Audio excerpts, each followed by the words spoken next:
Mahalaga kasi sa akin na nalalaman ko kung anong opinion. Ayan, nalalaman ko kasi kung ang ganda na involve yung mga anak ko. Gusto ko na transparent sila sa akin para anything na may kailangan sila, kaya kong agapan yung mga sitwasyon na ito.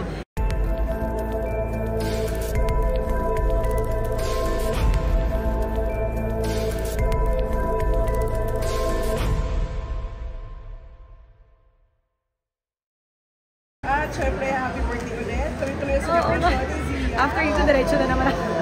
Kumusta ang intimate celebration on Thursday? Masaya. Talagang may ganun kaming moment na kaming apat lang talaga yung magkakasama. At ito naman, yung mangyayari mamaya. Kasama niyo yung mga classmates naman niya. Kumusta na si Zia now that she's 8? Meron na siya goals? Medyo ano naman, mature naman siya. Palagi naman siyang ganun. So, mas more siguro ngayon. Tsaka ano siya, same pa rin. Parang ayoko isipin na lumalaki siya kasi ang bilis, 8 years old na. Parang, hindi, baby ko pa rin. At yan, tsaka mo naman kami. Ano yung regalo mo kay Zia? Naku yung anak ko, mahilig yun sa mga notebook ngayon, tsaka yung mga paggawa ng mga bracelet. Kasi ang hilig niya sa craft talaga ngayon. So yung mga gunting-gunting, alam yung mga simpleng, ganun yung mga gusto niya. Oo. Parang lumalaki siya very simple, hindi siya maluto, no? Mabuti naman. Mabuti naman. Yung anak ko, na talagang lumaki siya. No, malinaw sa kanya na ang bawat pagkilos at bawat pagbili ay pinagtatrabuhan ng perang kinikita. That's it. Hindi po ba siya humingi na, mami, baka pwede bang umanak na sa litong vlog? Alam mo yung mga batang humingi sa mga vlog? Parang hindi pa naman siya ganun. Kumbaga parang mas focus siya sa school sa mga classmates niya. Ang dami kasi niyang activity din sa school. Actually, ang dami, kaka-perform lang niya sa theater. Kumanta siya last week. So may mga ganun siya sa school. Very busy din siya. Parang yung base ng mga kwento na kayo, parang very communicative ka sa anak mo. Yes, oo. Parang very different sa parenting style dati na Oo. So, bakit mahalaga sa'yo yung gano'n? Mahalaga kasi sa akin na nalalaman ko kung anong opinion. Ayan, nalalaman ko kasi kung ang ganda na involve yung mga anak ko. Gusto ko na transparent sila sa akin para anything na may kailangan sila, kaya kong agapan yung mga sitwasyon na ito. Kasi mas maganda siguro na open yung anak mo sa'yo, kaya maganda yung nangyayari, kaya hindi. At least may awareness ka kung paano mo sila papalaki ng maayos, paano mo poprotektahan sa mundong ito. So mas maganda talaga na open communication.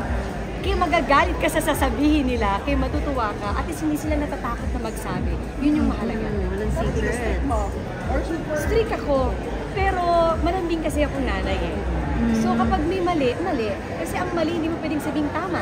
Paano niya malalaman? At walang ibang magsasabi sa mga anak nila na mali yan, kundi ang mga magulang. So, mas maganda yung ganun kumigay. Pag mali, minsan sabi niya, Mama, I wanna tell you something, but don't get mad. Anak, kung magagalit si Mama, magagalit ako. Kung walang dahilan para magalit, hindi ako magagalit. Kumusta naman ang Vegilicious era?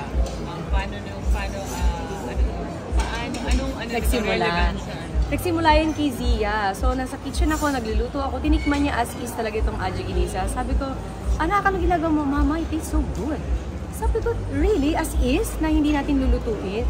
So, doon ako nakaisip na, sige, gawin natin sample ito.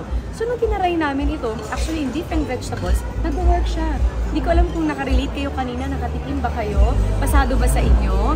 Pwede, di ba? Parang feeling natin kapag ilagay natin siya as parang maalat or something. Pero hindi, di ba? So, nakakatuwa na may mga ganitong twist tayo ngayon na pwede natin i-offer sa mga anak natin. Anong gulay o luto ng gulay ang favorite ni Zia? Anything under the sun. Lahat mahilig talaga silang dalawa sa gulay. Very challenging, di ba, magpakain ng kids talaga in general. So, ikaw, ano yung mga strategies na ginamit mo throughout the years na ngayon hindi sila picky sa mga... You know what? Mahalaga sa bata pa lang, involved na sila sa mga gulay. Hindi yung kung kailan tumanda, nung pa lang natin pinapakain ng gulay. Bata pa lang, sanayin na natin kumain ng gulay. Ngayon, kapag lumaki-laki na ng konti, i-involve natin sila kung anong mga dish ang gusto nila. So sa ganung pamamaraan kasi tulad ng sinabi ko kanina, nalilook forward sila sa mga pagkain na babaon nila sa school. O mama, request ko ng ganito. So, mama, anong luto ngayon? O eto sinabi mo, yeah. So alam mo yun, may chance na maubos na yung pagkain nila. Hindi yung alam mo yung pag-asama, tapos kini mo yung lunchbox.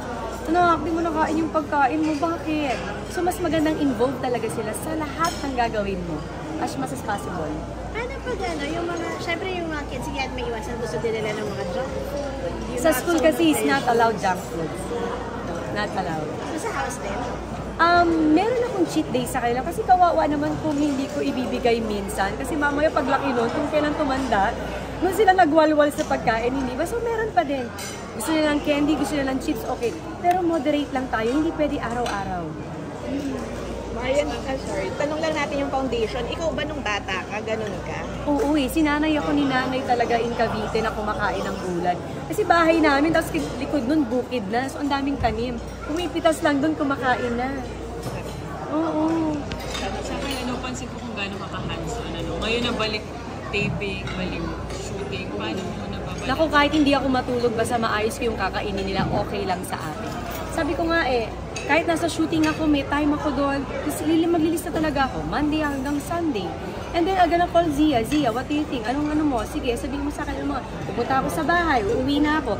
Alam, ito yung pinag-usapan natin, okay ba sa'yo ito? Even 6'2" is involved, Kasama na siya ngayon. 3 na kami dito. So, pwede ba si Sixto kasama na din sa kitchen? Alam mo, masipag magluto yung lalaki ko. Siya ang minsan, let's go, let's cook. Mahilig siya sa ganun. May pizza picture nga pala. Oo, mahilig talaga siyang magluto. Di ko alam kung nakikita ba palagi sa akin or nasa dugo ba talaga niya yung pagluluto. So nakakatuwa na pare silang dalawa, love nilang kitchen. Thank you. Thank you! Yes. Hindi pwede mawala when living a healthy lifestyle. Kailangan talaga gulay. Hindi pwedeng wala tayong gulay kasi yan ang magbabalance ang lahat at alam natin kung ano makukuha natin sa pagkain ng gulay. Maraming benepisyo yan. How about sa quality? For example, discipline. Anong quality yung kailangan? Pinaka-importante. Alam mo, minsan mahirap pinipilit ang mga bata. The more mo pilitin ang mga bata, the more na hindi mo makukuha yung gusto mo.